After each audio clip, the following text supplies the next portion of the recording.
Hey, look at that. All right. And we're off. Hey, everybody. Hello, hello. Welcome, welcome. Sup, homies. See a lot of y'all are coming in still. A lot of y'all been here. Been keeping an eye on the chat. See a lot of y'all are thinking, feeling kind of stressed, but a lot of y'all are in the right mindset, talking about sharing resources, keeping stuff awesome. So, hello again. My name is Hector Vela. Those of you guys that weren't here last time, I am the teacher host for the Fiveable Cram session, the AP Human Geography section. Thanks for joining us. Much appreciated. We're going to do some quick introductions for not just myself, but also our student hosts, and we'll talk about the plan for tonight, get you guys ready to go. So again, my name's Hector Vela. Been teaching geography, AP Human Geography for like 6 to 7 years now, something like that. Been there for a while. Um, Big fan of the class. I've enjoyed it a lot. I've even done some AP exam grading last year, so I've been doing this, kind of getting better and better every year myself. My students have also been passing the exam pretty regularly. Just last year, I had like 85% of my kids pass. So I feel like I know at least a little bit of what I'm going, what I'm doing here. You know what I'm saying? We'll be joined by our student hosts. Some of which are going to present today. Some of us presented just last week. But if you want to start with Megan, go for it. Hi guys, my name's Megan. Eliza and I did the preview last week. So today I'll be in the chat answering questions and everything. I'm currently a freshman in college, and I'm from the Bay Area in California, but I'm currently in Los Angeles. Hey guys, I'm Tejal. I'm currently a sophomore in high school and I live in Utah and I'm going to be presenting tonight, so I'm super excited.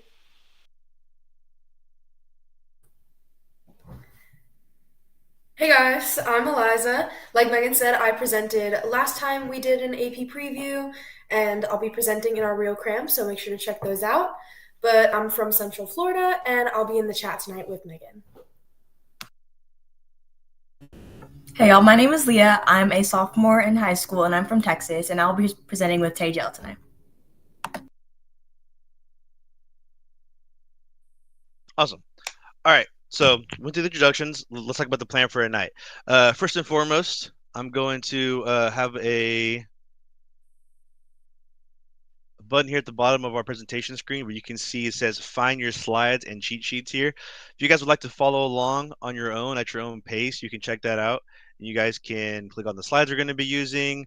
You can also have some extra stuff from Fiveable there for you guys to look at as extra resources for tonight. Some quick reminders and stuff as we go through. Feel free to do things like take notes for tonight. Feel free to do things like y'all have been doing. Appreciate again sharing things in the chat like vocabulary studying or whatever else. Overall though, so make sure you know that this is meant to be a professional setting and we're trying to help you guys study. So make sure you guys are focused. Make sure you guys, as you kids say, make sure you're locked in. All right. We're also going to be doing at the end of the presentation, we're doing a cram quiz. Also keep in mind, if you guys, do us a favor, this is technically your preview. And so we're still trying to figure out the bugs, learn as we go.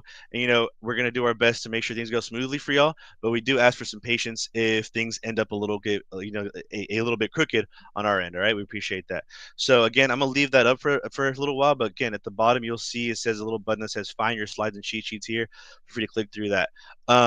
So without further ado, we're gonna have our homies Megan and Eliza step back. They'll be in the chat answering questions, keeping the polls ready, keeping you guys focused in the chat.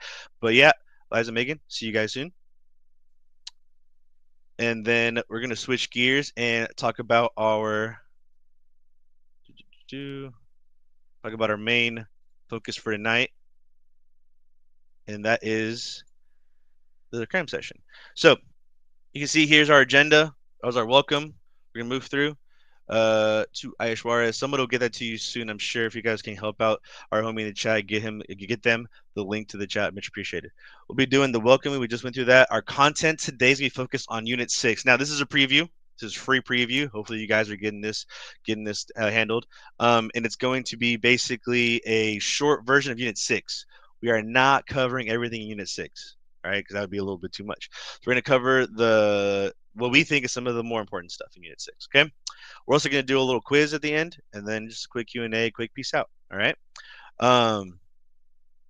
our basic rules for tonight. Make sure you guys are supportive of each other. Be patient, be kind. Like I said before, we know you guys might feel like this is cool, this is fun. Keep in mind this is a professional setting, so keep the chat professional and be supportive. Y'all have been supportive the whole time. Please keep being supportive, right?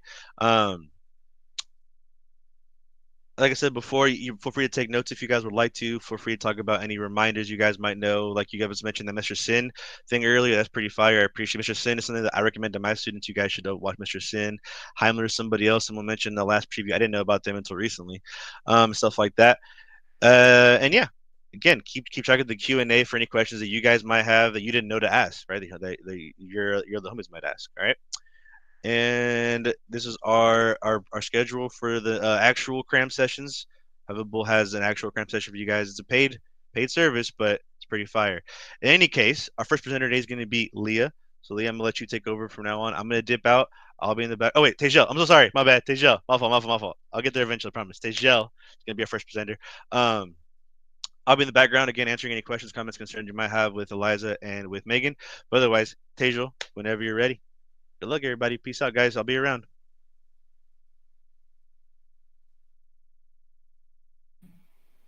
Okay, hey guys, what's up? I'm so excited to be helping you guys out today. So let's get started. Oh, first thing, make sure you follow Fiveable on social media because Fiveable is pretty awesome and we want you guys to get all that information. So we are going to be talking about Unit 6 today, which is cities and urban land use. It's about 12 to 17% of the exam, so like a good chunk. Make sure you're taking notes. Make sure you got what you got to know. So let's do this. So we're starting off with topic 6.3, which is cities and globalization. Your learning objective is to explain how cities can embody the process of globalization. But your essential knowledge, what you got to know, are world cities and how they function, and how cities are connected globally by networks and linkages. So we're going to start off with world cities and forward capitals. So first we have world cities, also known as global cities. So these world cities are based on their economic, cultural, and political importance to the rest of the world. So they are typically centers of media and communication, finance, corporate headquarters, or international organizations. So an example of this would be like New York, London, Tokyo. All of these cities, they're known everywhere and they're major players in the global economy. Then you have your forward capitals, also known as your forward thrust capitals.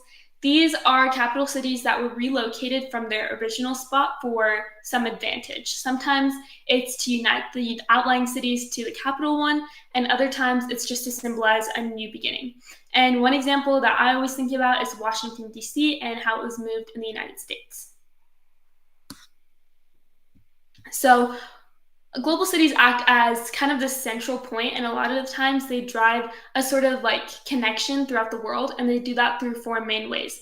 The first one is financial flows. So they act as international hubs for finance, investments, and trade, travel and transportation. Obviously, you're going to see airports and other transportation routes in these cities. You're going to have cultural exchange. When you walk into a big city like New York, you're going to see so much culture. So these cities are great for the spread of music, art, and fashion, and they really help us, connect with other cultures. And finally, we have innovation and technology, and cities like these are like hotbeds of innovation, and they help us connect with other people across the globe. Okay, now that was super quick, but we're going to go straight into topic 6.4, which is the size and distribution of cities. Learning objective is to identify the different urban concepts such as hierarchy, interdependence, relative size, and stacking that are useful for explaining the distribution, size, and interaction of cities. I know that's a lot of words, but the main things you got to know are rank size rule, primate city, gravity model, and Crusoe central place theory. Okay, first we have a rank size rule. A lot of times people get confused by this, but I promise once you know it, you're going to know it, and it'll be super easy for you. So basically it's saying it's like a pattern that a lot of cities follow in their specific region. So in a region, there's going to be the largest city. And then the second largest city is going to be 1/2 of the size of the first largest city. And the third largest city will be 1/3 of the size of the first largest city. So on and on and on. The term, it's basically saying that it's just fractions. So the farther down you go, like the type of city, then the smaller the city is going to be. And most of the times, rank size rule usually indicates that it's a more developed country because the size and like the spread of development spreads all across the city instead of just in one main place. And then you have primate city, which is kind of the opposite of rank size rule. And it's saying that there's one big city in the region that's significantly bigger than all of the other cities. And obviously, because of its big size, it's going to assert the sense of dominance over all the other cities. And this dominance can be like economic, social, or in a political sense. And so there are a few main factors that determine if it's going to be a primate city. And that's usually if it's a lower developed country, if there's a unitary government structure, or if there's some historical significance or geographic factors. For example, this text mentions Mexico's low population density, and that kind of contributes to the dominance of Mexico City. So for some examples, the main one I always think about is London in the United Kingdom. And London is a primate city due to its country's small size, unitary government, and well-developed transportation network.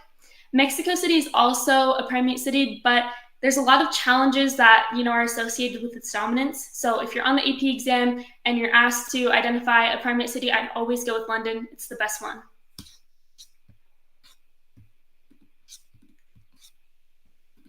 Okay, now we have our gravity model. So this model helps us predict the interaction two places are going to have. So it states that the larger and closer a city is, the stronger interaction it's going to have. And the reason these larger cities have a stronger interaction is because of like the unique resources these larger cities are going to have.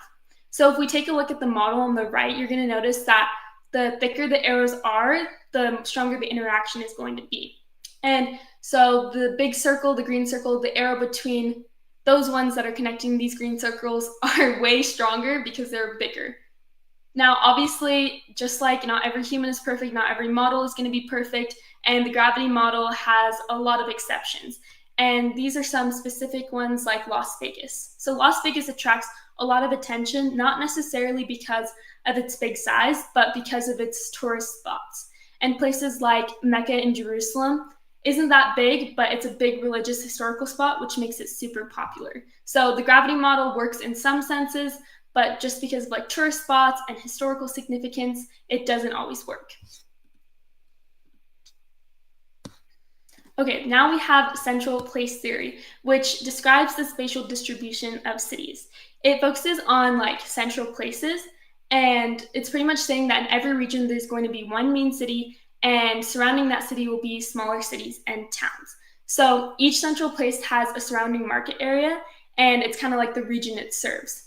And one main thing that you should always remember is, why did this central place theory use hexagons instead of like squares or circles? And that's because they provide a more efficient service distribution compared to squares, and it doesn't overlap areas like circles does.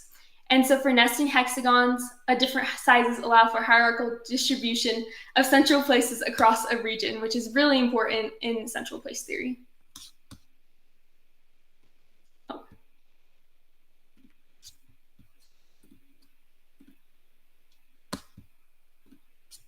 So, sorry guys. Okay, now we have threshold and range. So simple terms, threshold is the population needed to support a service, and range is the distance people are willing to travel to go to that service. So for threshold specifically, your low threshold services are going to be things like gas stations and convenience stores, because those kind of like services don't require a huge population to exist. Then you're going to have your high threshold services, which will be stock markets, sports teams, orchestras, and those things need a bigger population to survive, and that's why they're high threshold. For range, for example of this is people travel farther for heart transplants than fast food, because fast food is everywhere, but heart transplants are super rare. So they're going to be willing to travel really far to get, the help that they need.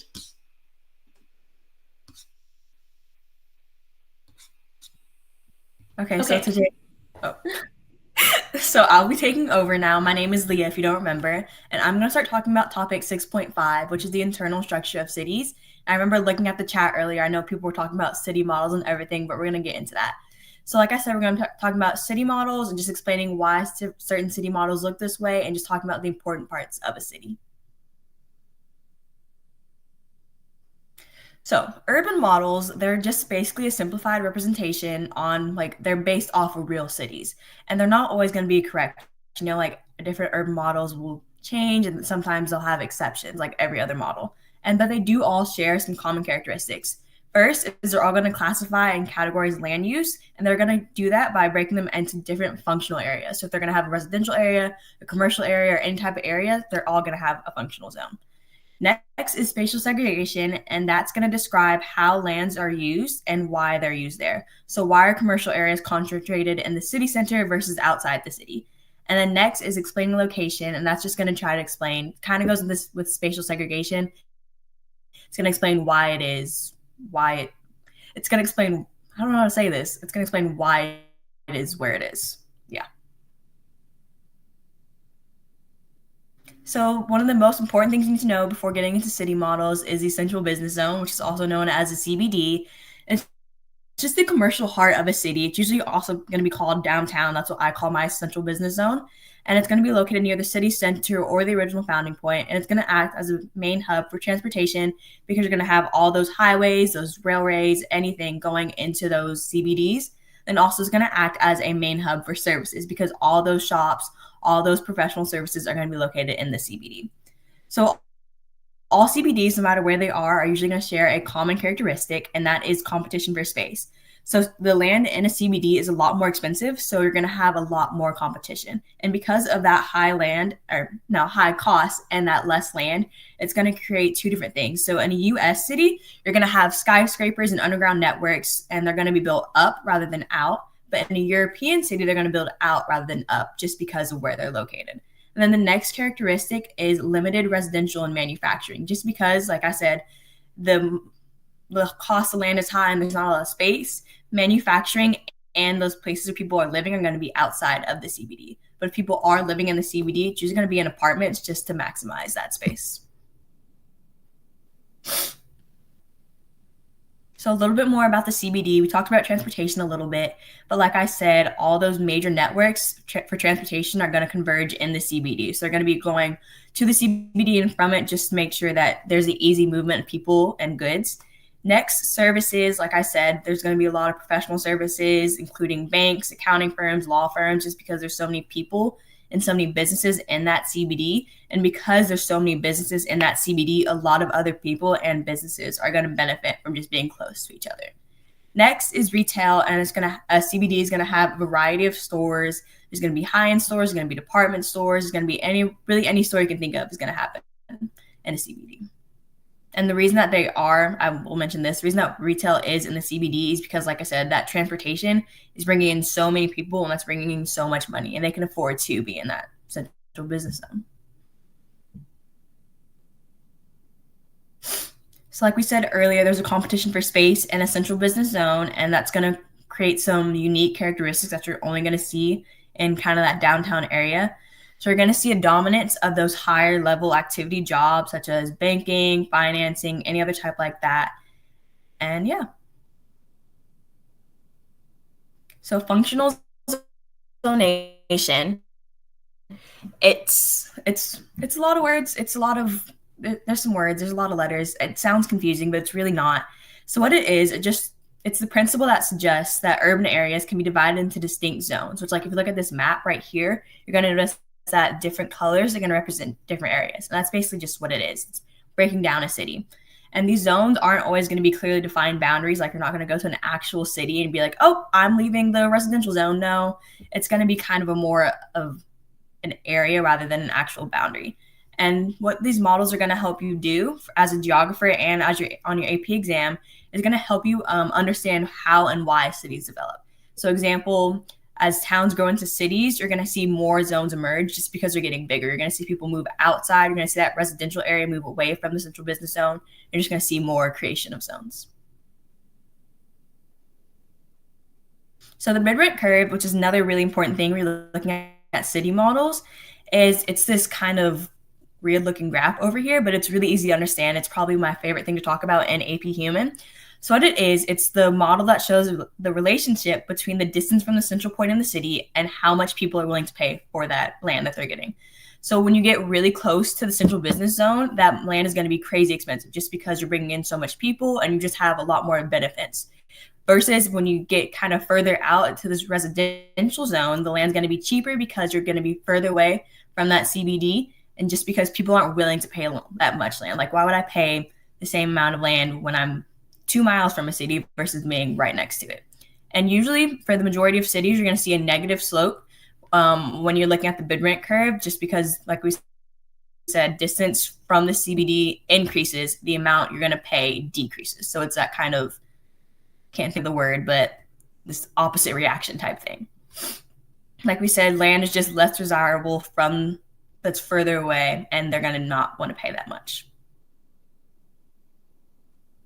So there are two main factors that are going to affect the way a bid rent curve looks. And first, we're going to talk about accessibility.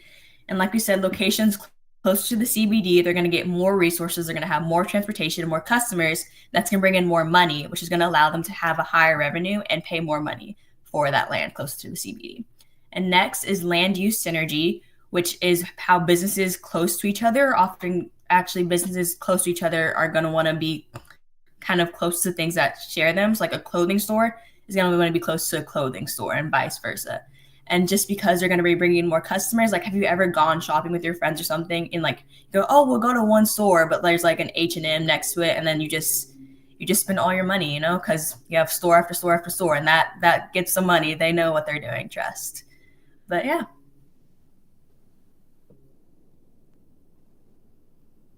And the land use pattern and bid rent curves, kind of explaining it a little bit more. But the bid rent curve, mainly, it's going to help you understand why different things are located where they are. Like why, like we said, the clothing store is in the CBD, but I'm going to live 5 miles away from it. And like we said, as you move away from the CBD, rent becomes cheaper. And that's the most important part of the bid rent curve. And honestly, any city model that you're looking at, just understanding that the land close to the CBD is really expensive and land far from the CBD is going to be cheaper. But I'm going to hand it back over to Tejel, and yeah.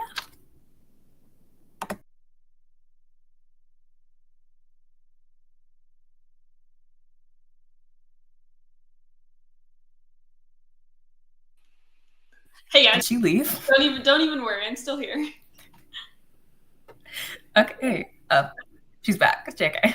We're good. Okay, guys, we're getting into our favorite. Oh wait, why am I over here? Let's go back to stage left. There we go. Okay, we're getting into our favorite part, guys, the models. I know everyone loves these. They're just so fun, and we're just going to go into some background, okay? So a lot of these models, these city models that we're going to be talking about, were developed based on the city of Chicago, and that's because Chicago has like this flat landscape, like also known as an isotropic landscape, and it really helped like with identifying urban structure compared to like a non-isotropic landscape that would have like mountains and hills. So Chicago is located on the southern end of Lake Michigan, and it expands north, west, and south without any physical interruptions, which makes it super, awesome to create all of these city models. Okay, we're going to start with the concentric zone model, also known as the Burgess model. So main thing you got to know, the CBD is going to be in the middle, and then you're going to have all of these rings that kind of talk about the different, transitions, and they have like different sectors. So the main thing, you have zone in transition, which is kind of a mix of industrial uses and lower quality housing. So most of the time, when you go outside of the rings, the farther you go out, the higher income you're going to have. So the closer you are to the CBD and those industrial zones, you're going to have a lot of lower income areas. And then the farther you go out, when you get out to like the suburb areas, that's when you're going to see your high income areas. And then going back to like residential zones, distance from the CBD, when it increases, your working class is going to go really close to the zones, and then, higher quality housing will be outside. And that's just a little bit about the zone model. Okay, then you have your Hoyt sector model. And this is pretty similar to the concentric zone model, but your CBD is still going to be in the middle, but instead of, developing in a series of rings, it's going to be developed in a series of wedges. And it uses transportation to connect all of these parts together. So you have your middle class and upper class residential sectors. And a lot of these sectors, when you're in the middle class or in your higher class, they're going to want to live in places that have all of these amenities like your golf courses, your lakes, your parks, and you're going to have lower pollution levels, noise levels, and have like less of manufacturing going on. And they're going to have large lot sizes and a lower density development. And then you have your transportation sector. The Hoyt sector model follows like a bunch of major transportation routes like railways or highways, and that really helps with manufacturing industries because you can transport back and forth super quickly.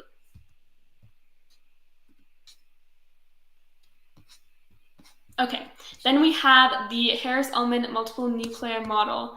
And this one was created in the 1940s, and it tries to account for all the changes that technology and transportation brought. So what it is there's a bunch of different places, and there's like different specific CBDs based on what the sector is going on about. So some characteristics of these, you're going to have, the presence of jobs, shopping opportunities, green space, availability of housing, amenities. All of these factors contribute to how these nodes were built and how the CBDs kind of relate to each central part. So yeah, go back, or wait. Yeah, there we go. Thanks.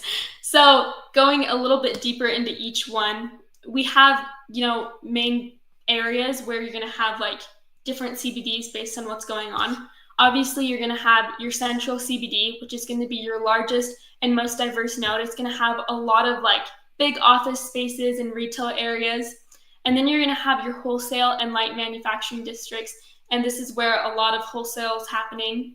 And then you're going to have your outlying business districts, which is similar to the CBD, but it's going to be way smaller. And they're usually emerging in suburb areas. So there's going to be a lot of offices and stuff, but way smaller compared to the central CBD. Then you're going to have your residential districts for, your low, middle, and high classes. And each area is going to be dominated by a different socioeconomic group. So one place is going to be more low income, one place is going to be more high income. And then you're going to have your manufacturing districts where your factories are going to be. And then finally, you're going to have your residential suburbs, which is just like a suburb that's kind of outside the core city. Okay, then we have the Galactic city model, also known as the periphery model. So this one tries to focus on service-based industries, I would like to say. So in like the 1950s, suburban growth was, crazy. Like a lot of people were living in the suburbs because of like highways and a lot of different transportation. So Harris developed the Galactic city model to reflect, all of this urban sprawl and all of these suburbs that were coming up. So as these suburbs grew and as transportation grew, then, we were able to have, a city way outside of, the main city, and they were able to use transportation to get back and forth. And so because of that, they were like these things called edge cities started to be created. And these edge cities would be located on, way outside. They'd be very rural in the outside of the city.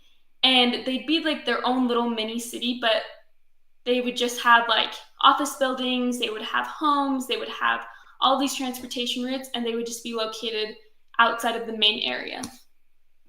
So one thing I would remember about this one is edge cities, like Galactic city model, always remember edge cities. That's going to come up on the AP test for sure. Okay, so you might be wondering, like, why do we have so many different models? Like, shouldn't we only have one? And that's because, as time went on, a lot of technology and transportation has changed. So, for your early models, we all assumed that everything was a walkable distance with, only someone walking back and forth. So that's why the rings really helped us show that everything was really close together, like the concentric zone model. And then later models, we started having streetcars and rail lines, and we had transportation as a main factor. So that really helped with how a city was developed. And finally, we have the effect of cars. So our cars take us everywhere, right? We can get from here to the next city super quick, and that really helps to develop suburbs, edge cities, and urban sprawl, and that's reflected in the Galactic city model.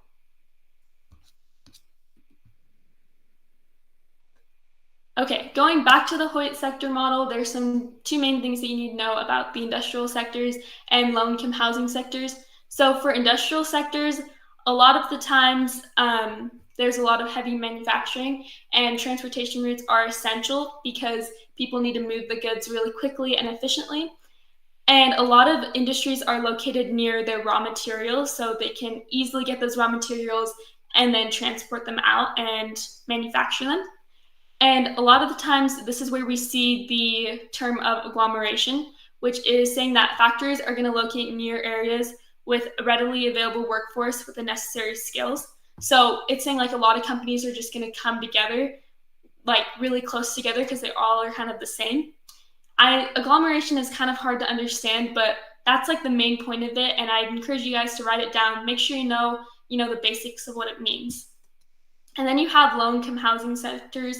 And low-income housing sectors usually develop near industrial areas, just because when you're near an industrial area, you're going to have a lot of noise, you're going to have pollution, you're going to have safety concerns. And a lot of these people in these low-income housings, they can't afford to go live, away from this. So they're going to settle for all of these, kind of bad things near the industrial sector, just because they have fewer choices in where they can afford to live. Okay, so we've been looking at models just kind of based in the US, and now we're going to go internationally and look at models in other countries. So we first have the Latin American city model, also known as the Griffin-Ford model.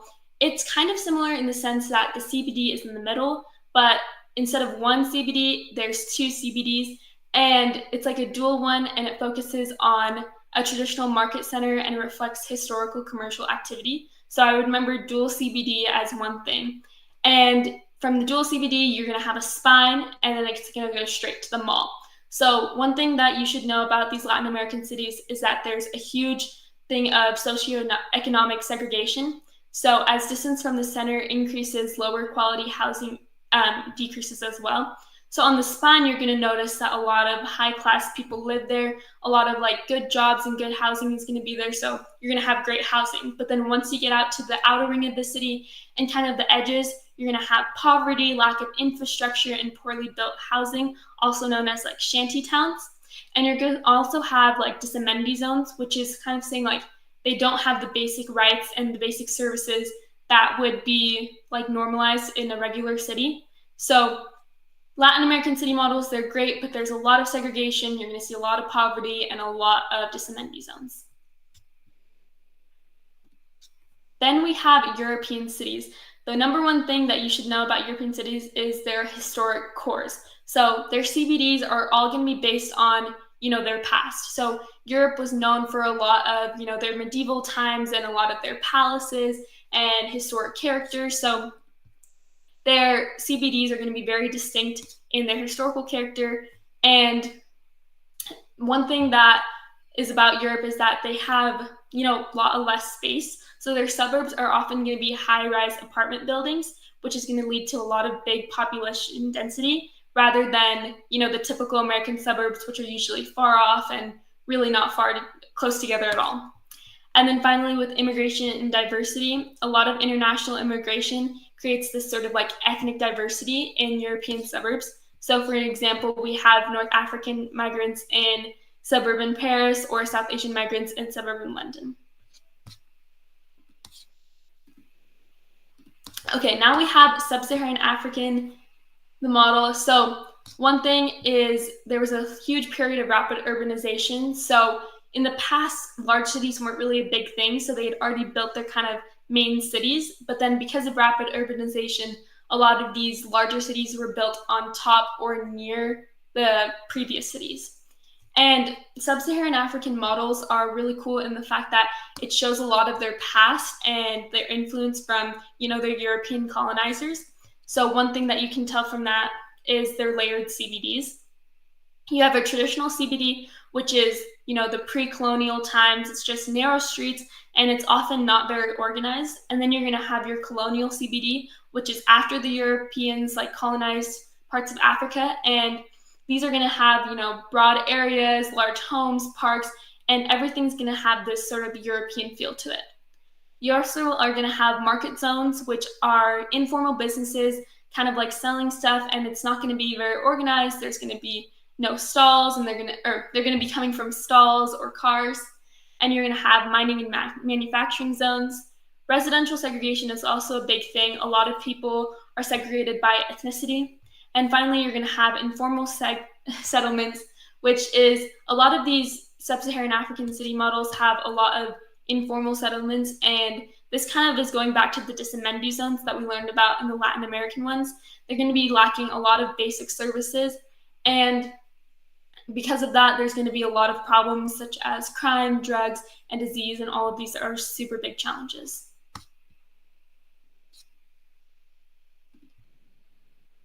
Okay, then we have Middle Eastern and Islamic cities. Guys, the number one thing, again, always remember the central mosque. So we know that the main religion in a lot of these Middle Eastern countries is Islam. So the dominant feature is going to be that mosque, and the mosque is going to be in the main area, and then it's often going to be surrounded by a complex of public service buildings like schools or soup kitchens. And obviously, there's going to be other mosques in the area, but there's going to be one central mosque where the city kind of surrounds. And there's also defensive, I actually don't know how to say that word. I always say it, I actually have no idea. But what they are is they're these forts, and they're meant to protect the city. And so you can really distinguish whether or not it's like an Islamic city because they're going to have this fort that like is protecting the main area of the city. And then finally, we have residential quarters. And this is like seeing that a lot of neighborhoods have like ethnic affiliations. And so they're going to be based upon, what religion they are, what ethnicity they are.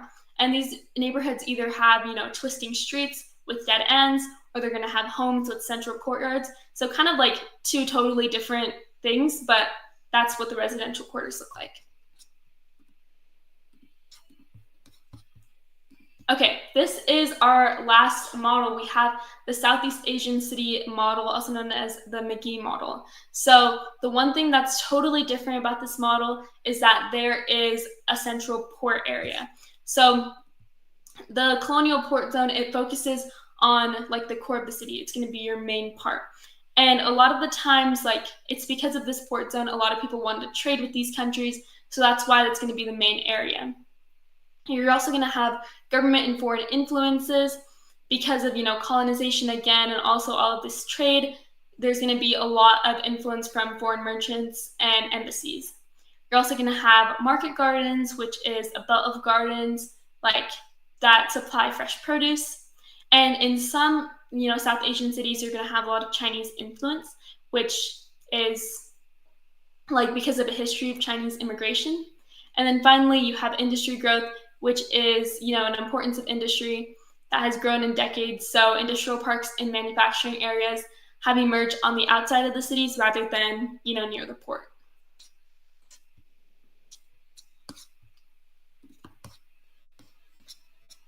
Oh,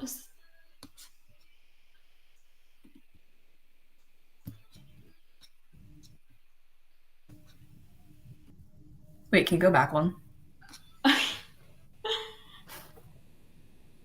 Okay, so I'll be taking one more. Yeah, okay, so I'll be taking over to the end of the night. I just want to say one thing about models. It's like I saw a lot of y'all stressing about them, and like on your test, they're not going to show you a picture of like the Hoyt sector model. Like, what model is this? Like, I think like Tejal said, it's just knowing like the characteristics. Like I remember last year when I was learning my models, I like made a kind of Quizlet type thing, and like I'd ask myself like, oh, like which model has what's it called? Shanty towns, and just knowing that, and then also knowing at least one example for every model. But now we're done with models finally. So now we're going to talk about topic 6.6, which is density and land use, kind of going back into tying everything together. We're talking about land patterns that are going to show like a city's culture, technology, cycles of development, every type of thing. Okay. Zoning.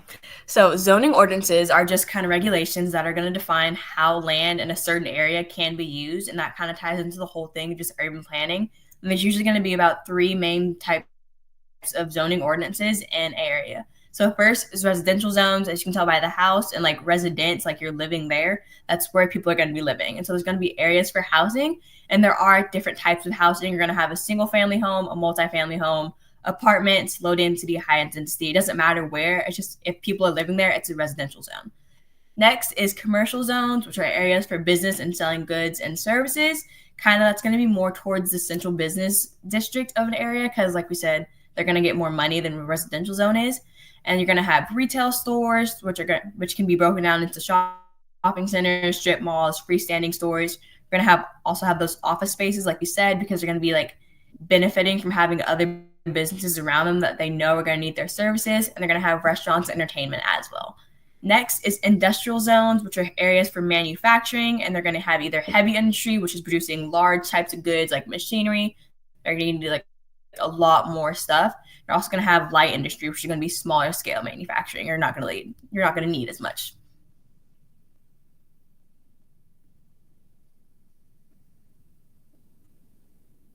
So a residential zone, we're going to go deeper into this one because I think it's one of the most important ones. So a residential zone, like it said, are designated areas for housing. And so it just means that people are just going to be living there no matter where they're living, how they're living, or what type of like living they're doing. Like a residential zone is just where people are going to be living. So factors that control a residential zone include density, so the number of housing units that are allowed in a specific area. So something like an apartment would be a high density, and something like a single family home, like a suburb, would be a low density, just because that suburb is going to have less people in one area than an apartment is. Then also size and type of house permitted. Like we said, it's going to be a single family home versus an apartment building. You're going to see a difference in the way those residential zones look. And there's two types of consequences when it comes to residential zones, both positive and negative.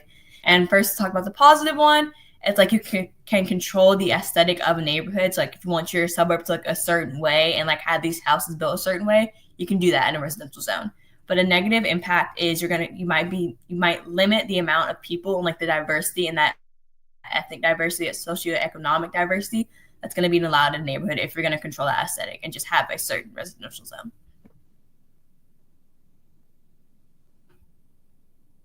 So residential patterns, like we said, inner city versus suburbs are going to look kind of different just because of the way central business zones are built and the land use that's going to be happening. So in inner city, like we said, they're going to be close to a central business zone and they're going to have a high residential density, which means there's going to be more people living per kind of square foot, however you want to go. So you're going to have like an apartment, you're going to have, say, 20 people in an apartment versus 2 people in a single family home. And so there are different types of high residential densities. There's high-rise apartments, which is those apartments that are kind of in New York, downtown, really tall kind of skyscraper types apartments, and you're going to be able to fit a lot of people in that. You can have brownstones, you can have tenement buildings, which are going to be tenements are kind of like apartments, but they're going to be associated with more lower economic status. Then you're also going to have mixed-use buildings, which are going to combine residential units with commercial space. And then next is a suburb, which is kind of the opposite of an inner city. So they're going to be low density and they're going to be located outside of the core of the city. And just because you're going to be having less people per kind of area, the land is going to be cheaper out there too. So it's going to be cheaper to get a house away from the city usually than it is going to be to get an apartment closer to the city. And so different types of suburb living is single family homes, which are kind of like this stereotypical suburb with their own yard, like kind of white picket fence homes. And you also have planned communities and low-rise apartments, which kind of goes into inner city, but you're not going to have as much people living in that apartment as you would if you're in a CBD. So North American suburbs, let's talk about this one specifically just because I think it's really unique. And you're usually going to have that kind of white picket fence type thing. You're going to have that single family detached home. They're going to have their own lawn, their own space. Like you're not going to share a wall like you do in a townhouse or an apartment. And usually all the houses in an American suburb are going to look the same. And it's just kind of going back into that keeping like the aesthetic of a neighborhood, you know? And then a recent trend that we've seen in North American suburbs is the building of McMansions. And that's what this picture on over here is. And like, as you can tell, like if you saw this in like a suburb, you're driving through a neighborhood and you saw this, like this would 100% stand out. Like it's a large house. There's a lot of windows and they're usually not going to fit the style of the neighborhood that you're in. And also another trend is urban infill, which we'll talk more about later. And that's just building housing units on vacant or unused land. That's going to help combat urban sprawl.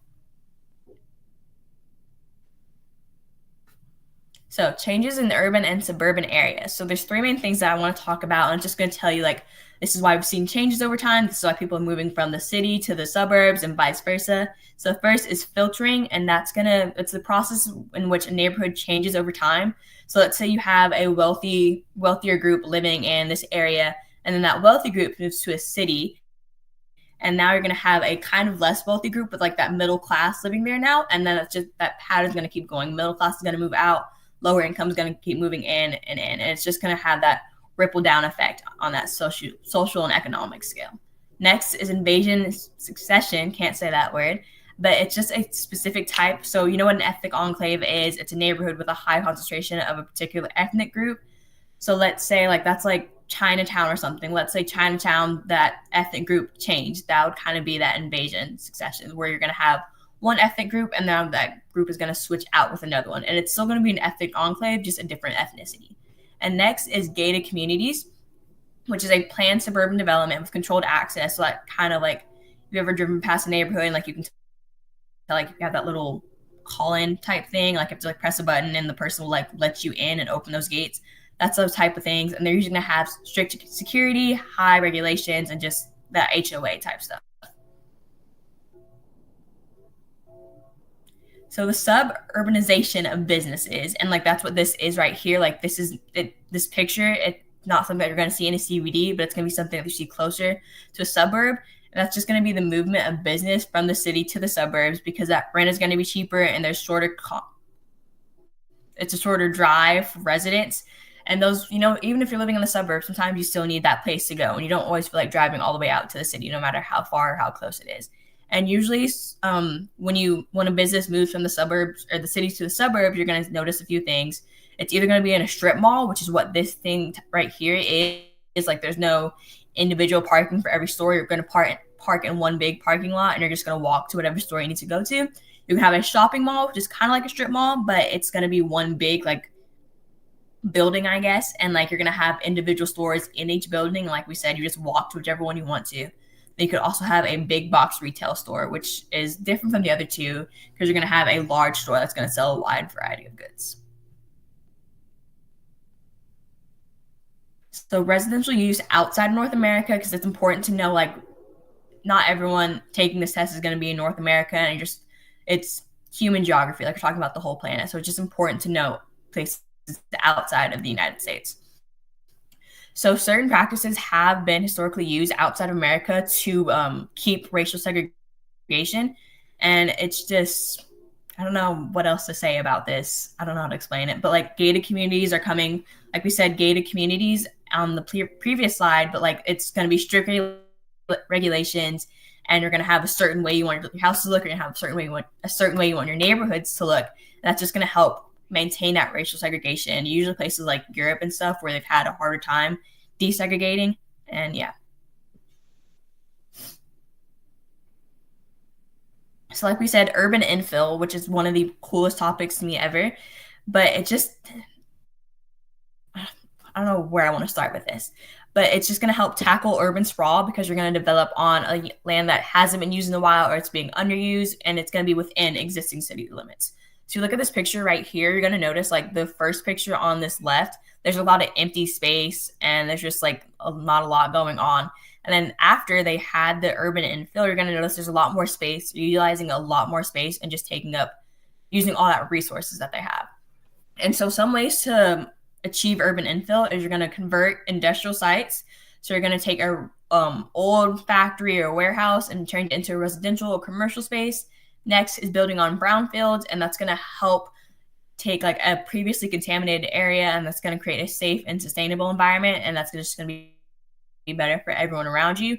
Then next you have infill development, which is building on smaller parts of land. Instead of taking up like a whole field, you're going to take half of it, or whatever, like as much as you can use, such as like you're going to see that a lot with parks and new housing units. And then the benefits of urban infill is it's not going to cost as much. Like the land you're buying has already been used or it's vacant, and that's just going to be cheaper for land. And you're going to use infrastructure that's already existing. So again, cheaper for you to build on. The next is the revitalization, and that's just going to breathe in like a kind of new look. Like if you look at this picture, the thing with urban infill, like it just looks so much better. Like I'd want to go to that one versus than the one that's just looking kind of bare. And also that's going to bring in kind of a bigger population and a better population into your area with just that new type of look. And then the environmental benefits, of course, it's going to reduce urban sprawl, so it's less work on the environment and the soil and everything. And it's going to promote a walkable community, and that's going to decrease people's dependency on cars and those CO2 emissions that you get from that.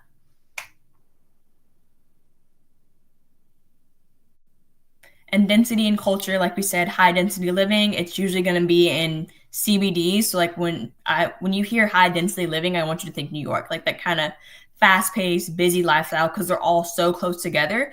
And that's going to create like to have a walkable city. So you're going to have constant activity, you're going to have direct communication, and it's very efficient versus then we're going to live in a suburb like Los Angeles, and they're going to have their kind of their own space, kind of a more laid back vibe. They're single family homes.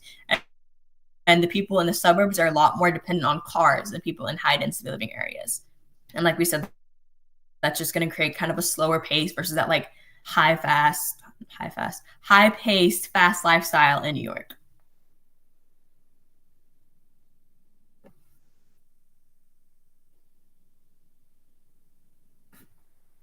I think this is our next slide should be our last slide. And now we'll get into our Cram quiz, but we've had so much fun presenting to you guys, and just let us know if you have any questions. Yeah. So, hey, everybody. Hello. So, Leah Tejal, awesome job. That is the end of our slideshow for tonight, our preview night. Hello, friends. Hello. I am back indeed. Hello. Never left. Never forget. Don't forget it. But yeah, so in the meantime, while Tejal get the Cram quiz ready, Tasia gets our Cram quiz ready. Just want to talk about a few things with you guys. So first of all, I appreciate you guys in the chat. You guys have been awesome. Yes, hello, homies. Yes, Leon, I got you, bro. You guys have been awesome. You guys have been super helpful with each other, dropping resources. You guys have been super helpful answering people's questions. You guys have had some great questions in the Q&A section. You guys rule. Thank you. I appreciate how hard you guys have been working tonight. So to wrap things up, we're going to, like I said before, be doing a Cram quiz. Let me stop sharing my screen so Tajo can pop in. Cool. So what the Cram quiz is basically Fiveable's version of like a Kahoot. Okay, so it's going to be kind of the same vibes where you guys have to kind of do like a QR code thing, and you can do it on your phone, do it on your computers if you'd like to. In fact, before I forget, bye Leah.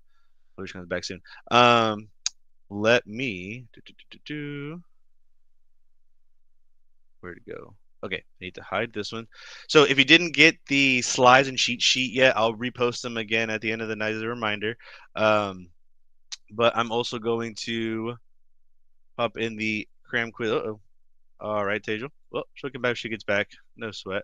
Where did it go? Where to go? Cost action.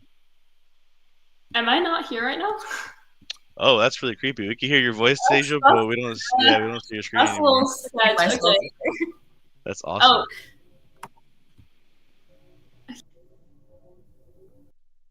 All right, so as we wait for Tejal to come back, log back in, get things figured out, I put the little button at the bottom of the projection of the presentation. Pardon me.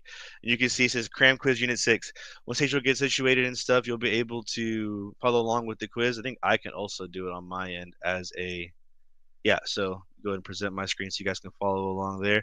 So once you click on the Unit 6 Cram Quiz down there, it'll pop up with this screen here. And basically, this screen is a way for you, is what you guys will see on your end once you guys get situated and you guys can figure it out. I got you, bro. All right. Okay. So Teja's coming back. Hey, Teja's back. What's up? All right. Okay. Leon, the video should be posted almost immediately after we finish recording tonight. My understanding is that it basically like sends you an email or something like that, but don't quote me on that. If you don't get an email right away, feel free to email Fiveable's people, and they should be able to hook you up. Okay, I'm gonna stop presenting now, so that way Teja can present the actual quiz. You guys want shout outs? I'll shout you out if you come back for the actual Cram quiz. And I'll shout you out guys then. All right, no problem. All right. Hey, here we go. So like I said before, you guys should be able to click that button, and once we start it, it'll pop up. And if you guys don't have the button on your screen, you guys can also do the QR code that we'll see right here. Hey, look at that. Awesome. So you got a couple already joining. Perfect. Did you want to lower the volume just a little bit? You don't mind, Tasia? Get it a last. Chapter 4 quiz, Mia, won't be around anytime soon. We have all these prepared for individual nights because it's the preview nights. We have these. But yeah, you won't see the Unit 4 quiz for a little while there, Mia. Music is kind of a bop indeed. Bop of anger, if you will. I'll give you a couple more seconds. I want to be able to do as much of this as we can before 7 p.m. So give you a few more minutes to get in here. You're going to actually see one more minute.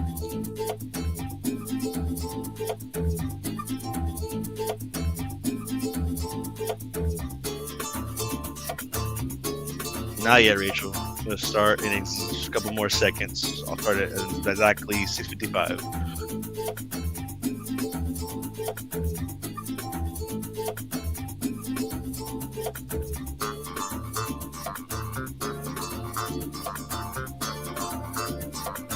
All right, that's 6:55. Let's go ahead and maximize our time here. Tasia, whenever you're ready, let's start the quiz, and we'll get this started.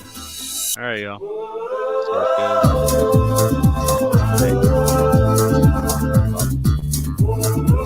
Oh, I'm starting this, but Yeah. It's you starting it. Yep. it's taking a second. Oh, okay, no worries. Uh-oh.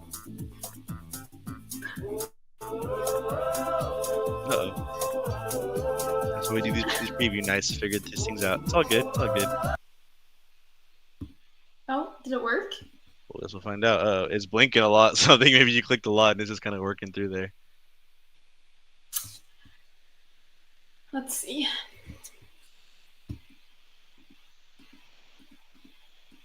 Uh-oh. All right. Well, like I said before, this is why we do these little practices. I wonder, Tasia, can you somehow share that with me and I can try it, or is there a way I can have ownership of it?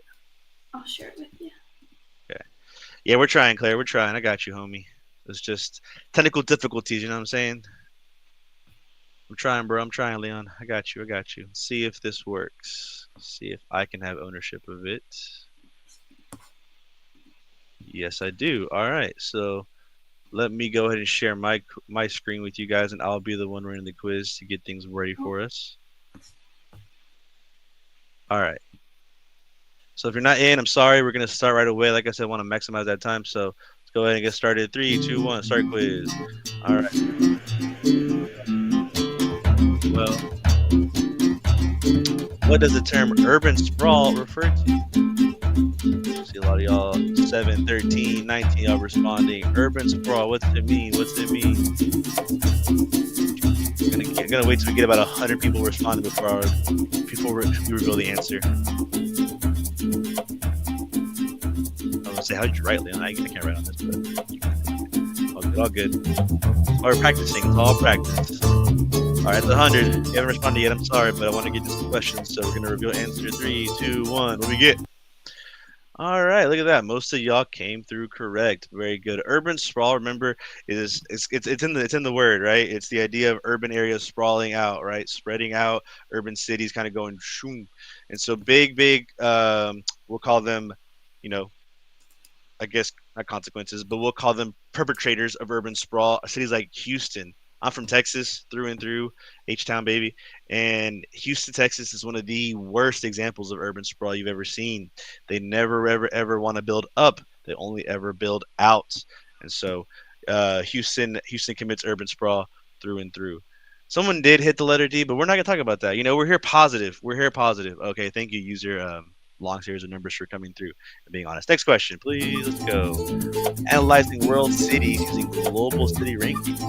What factor would a geographer most often consider to be indicative of a global city status? Global city. Think of that really important stuff, right? I'm from Texas, but I live in Austin. Austin, not a global city. I like Austin. It's cool. It's green. The weather's not terrible. But Austin has got nothing going on for it, bro. A world city needs to be important. There needs to be stuff going on. Think of major cities that you guys can think of off of your head. No one knows the capital of South Dakota. This is South Dakota.